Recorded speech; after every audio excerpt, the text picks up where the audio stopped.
When I was young, I used to gamble a lot.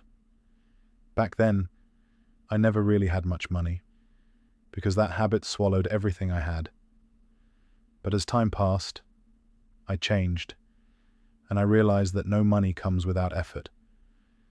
Now I only go to the casino for small poker tournaments, with low entry fees, just a bit of fun, not really gambling. One early morning around 5 o'clock, after one of those small tournaments, I walked out of the casino and looked at the quiet, pale dawn. I hadn't won anything, just another night of playing for fun. As I stepped outside, I saw a pregnant woman who seemed to be in a difficult situation.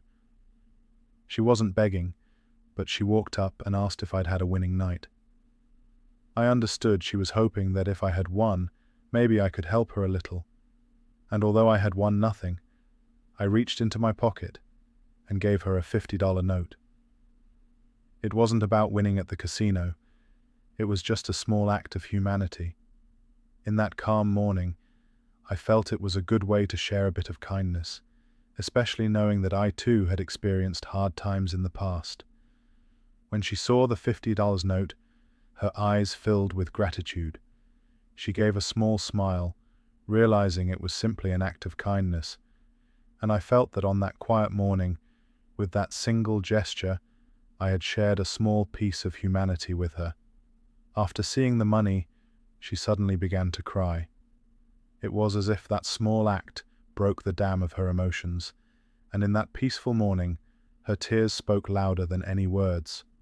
She started telling me about her husband and how they had come from a rural area to London, hoping for a better life. She said they had lost their farmland and their home, and her husband had gotten involved with drugs, overdosed and died, leaving her alone, pregnant, helpless, and penniless.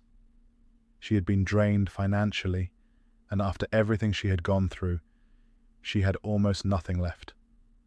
The reason she had come to that casino was that her husband had lost all their belongings in that very casino.